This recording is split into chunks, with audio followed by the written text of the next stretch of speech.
What I want to do, and I think I have an obligation to do it, probably a duty to do it, corruption. We are looking for corruption. US President Donald Trump says his pressure on Ukraine was about tackling corruption, not about going after his political rival Joe Biden. But testimony from his former Ukrainian envoy Kurt Volker tells a different story.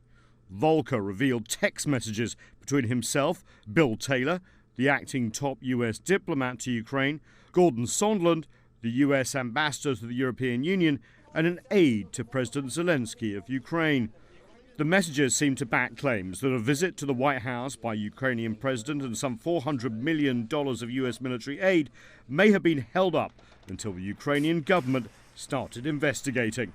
In one text exchange, acting US ambassador in Ukraine Taylor writes, "Are we now saying that the security assistance and White House meeting are conditioned on an investigation?" The ambassador to the EU, Sondland, replies, "Call me," taking the discussion offline. The final release messages come on September 9th, and in it Taylor says, "As I said on the phone, I think it's crazy to withhold security assistance for help with a political campaign."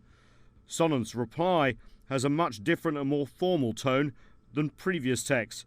He writes, "Bill, I believe you're incorrect about President Trump's intentions. The president has been crystal clear, no quid pro quo of any kind. I suggest we stop the back and forth by text."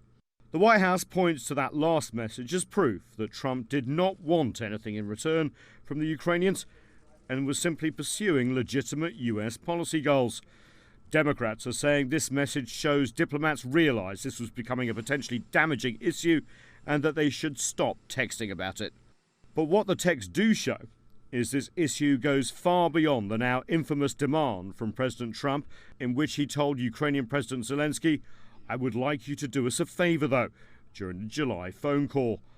The investigations, meanwhile, continue into Trump's presidential lawyer, Rudolph Giuliani, and his pressure on Ukrainian officials.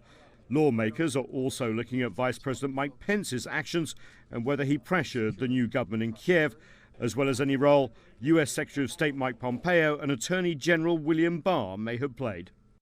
Here at the White House and other places in Washington, they're refusing to hand over the documents, at least for now. This comes as several Republicans have started criticizing the US president for going after his rival Joe Biden and asking other countries to get involved. Next week, we hear from the former US ambassador to Ukraine. She had her job cut short, we understand, as she disapproved into the push to investigate Joe Biden. Nathan King, CGTN at the White House.